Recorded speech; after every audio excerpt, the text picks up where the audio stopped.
시골과 폭언, 성폭력 등 인권의 사각지대에서 고통받고 있습니다.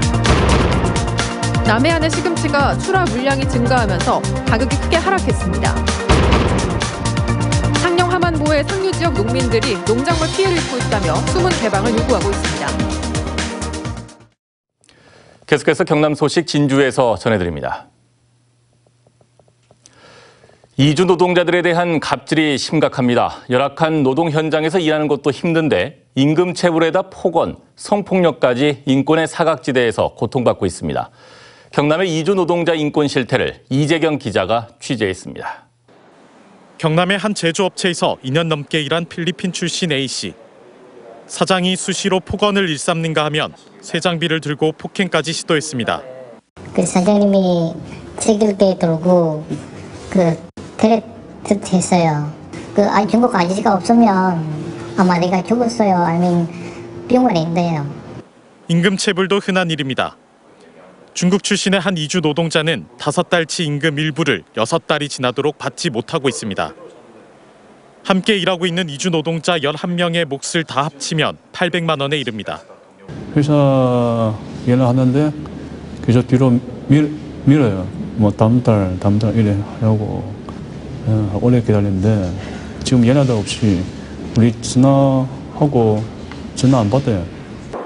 경남 이주민인권센터가 경남 지역 이주 노동자들의 근무 실태를 조사해봤더니 우려했던 대로 심각했습니다.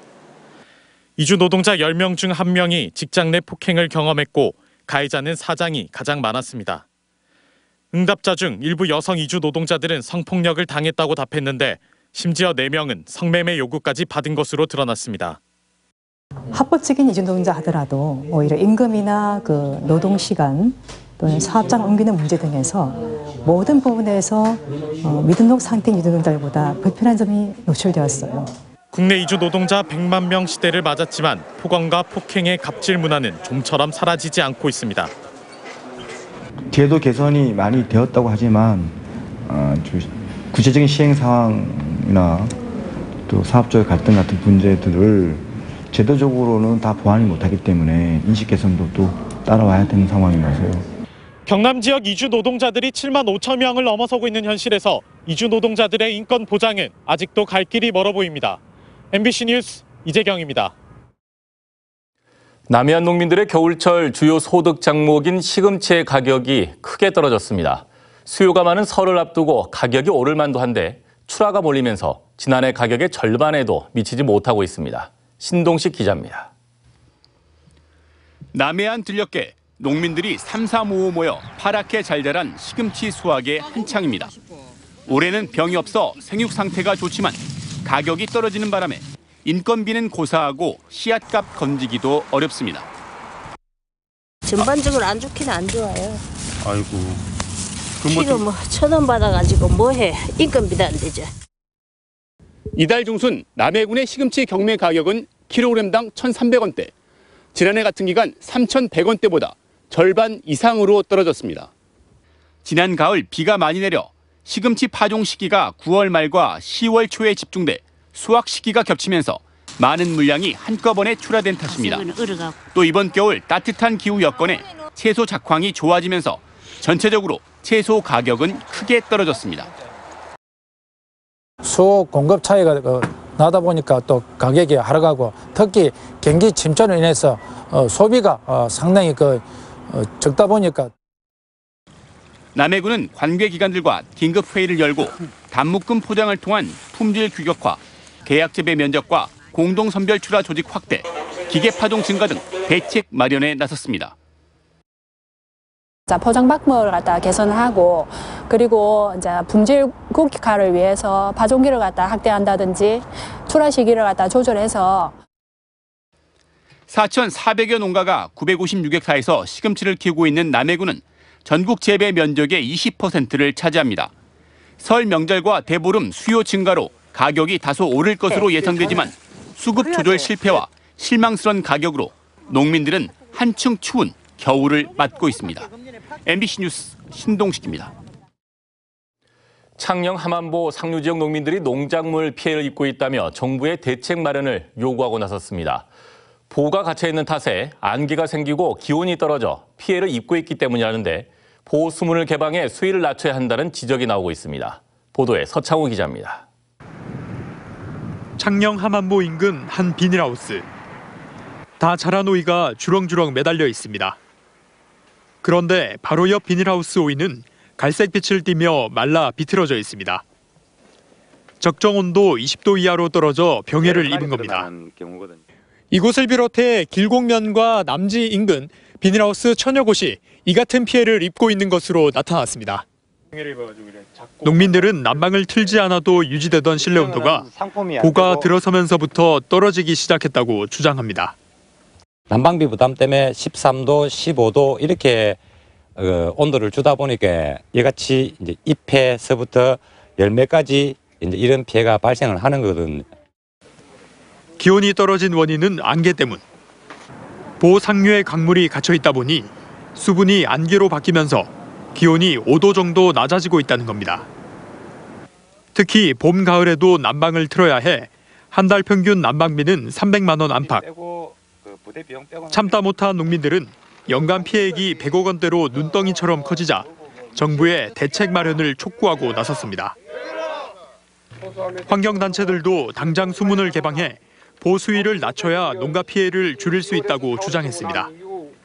지역 주민들이 제기하는 이러한 문제들에 빠르게 대응해서 적 실태 조사와 그리고 한편 환경부 4대강 조사평가단 전문위원회는 다음 주 피해 농가를 방문해 피해 원인과 규모를 조사하기로 했습니다.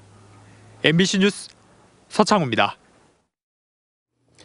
다음 소식입니다. 삼성교통 파업 사태와 관련해 진주시 의회 의원들이 오늘 기자회견을 열고 진주시와 삼성교통이 즉각 협상에 나설 것을 촉구했습니다.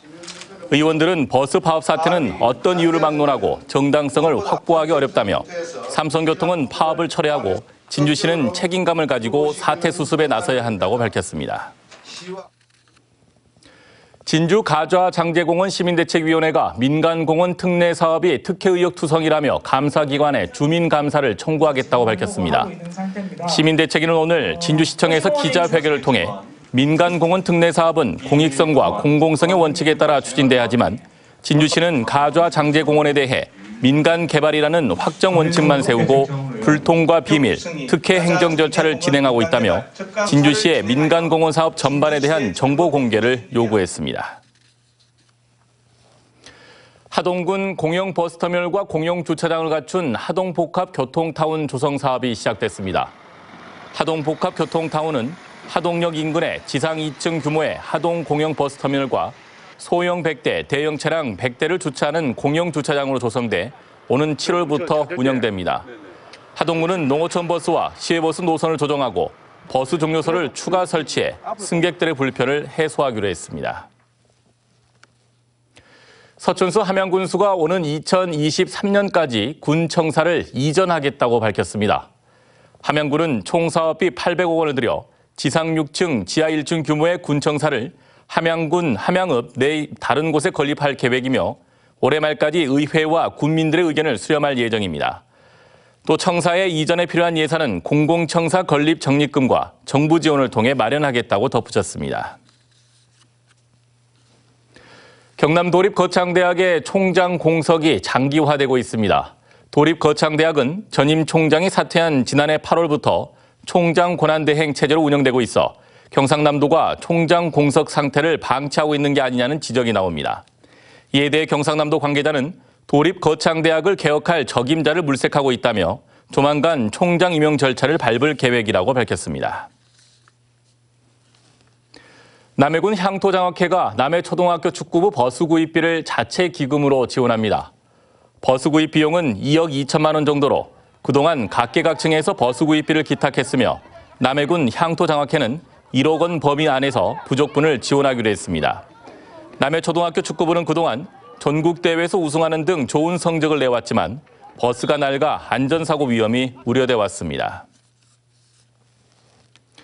국립산림과학원과 진주바이오산업진흥원이 지역경제 활성화와 임산물 산업 기반 다지기를 위해 오늘 진주시 가좌동 산림바이오소재 연구소에서 업무 협약을 체결했습니다.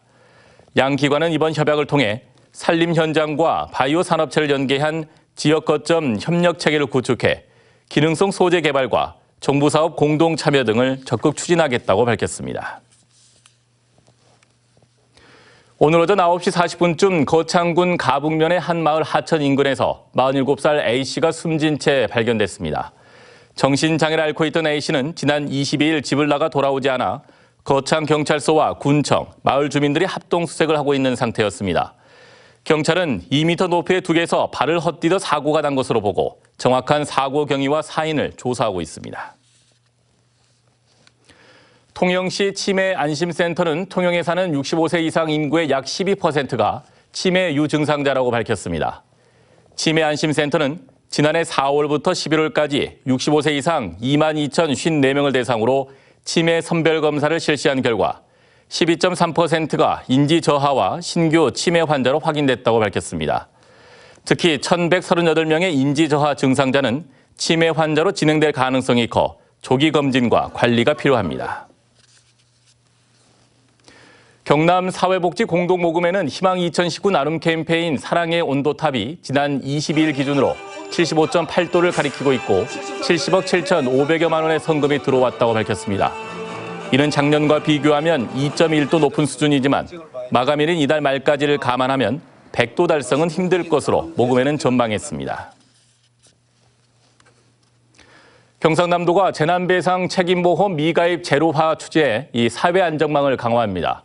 재난배상 책임보험은 화재나 붕괴 사고를 비롯한 대규모 재난 때 제3자가 입은 신체 재산 피해를 보상하는 의무 보험으로 가입 대상은 음식점과 숙박업소 등이며 현재 가입률은 99.3%입니다. 가입 대상자는 3년 이하 일반 보험으로 가입할 수 있고 보험 만기가 돼 갱신하지 않으면 과태료 처분을 받기 때문에 도는 별도 팀을 꾸려 가입과 갱신을 홍보하고 있습니다. 지금까지 진주였습니다. 고맙습니다.